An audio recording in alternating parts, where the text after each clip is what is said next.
جیسے کہ شاعر کہتا ہے نا، سونے کا ایک ذرہ لوہے کے من پہ بھاری، دائی کا ایک سجدہ عابد کی عمر ساری۔ اللہ نے تمام انبیاء میں رکھی ہے۔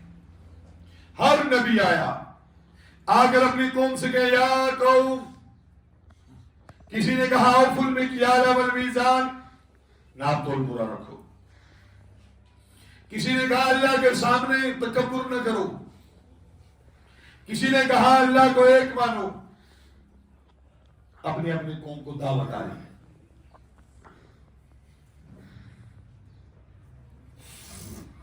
اور پھر ہر ایک کے پاس جانا اور جا کر خشیت الہی کی دعوت دینا،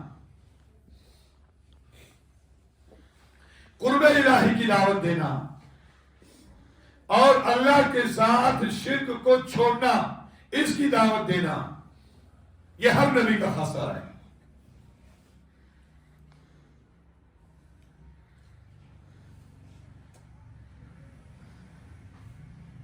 حضرت مولانا عمر پانپوری صاحب رحمۃ اللہ نے لکھا ہے،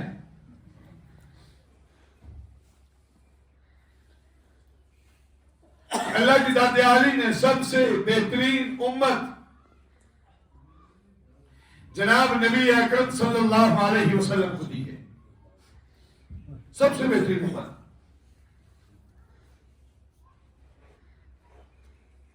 کنتم خیر امت اخرجت للناس، اخرجت للناس، اور اس امت کے بہترین ہونے کی وجہ اخرجت للناس،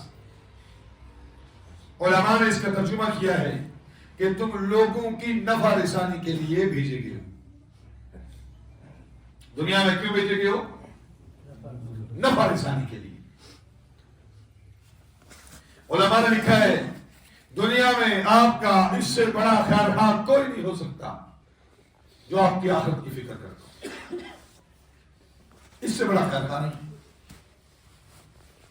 دنیا داری میں اگر کوئی آدمی شاپر لے کے جا رہا ہے اور اس کے شاپر سے کوئی چیز گر جائے، چینی ہو چاول ہو اور گر رہے، تو دیکھنے والا فوراً بولتا ہے کہ بیٹا بھائی بزرگوں رکیے، آپ کی چیز ضائع ہو رہی ہے۔ لیکن المیہ ہے، آزان ہو گئی ہے، نماز کے لیے نہیں جاتے، کسی کو پرواہ نہیں۔ دعوت اکبر رب کا منادی پکار چکا ہے، ندا چکی ہے، آؤ حی علی الصلاۃ حی علی الفلاح، فکر نہیں۔ دنیا کی اہمیت ہے اور آخرت کی ہمارے دلوں میں اہمیت نہیں۔ اللہ ہمیں نصیب فرمائے۔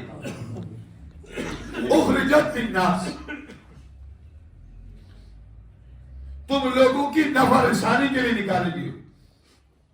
تو نفع رسانی کیا ہے؟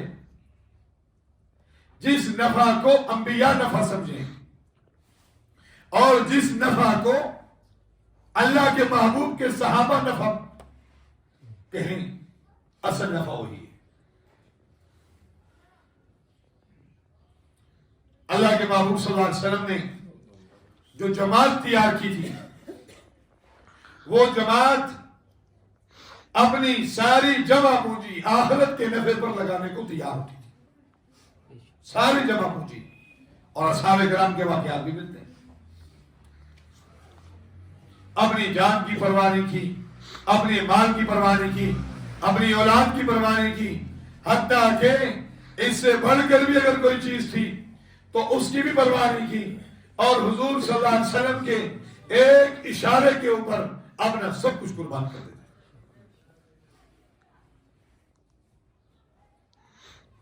صفت جو اللہ نے انبیاء کو دی تھی، دعوت کی۔ نوح علیہ السلام کے بارے میں آتا ہے فَلَبِثَ فِيهِمْ أَلْفَ سَنَةٍ إِلَّا 50 عاما، 950 سال اپنی قوم کو دعوت دی۔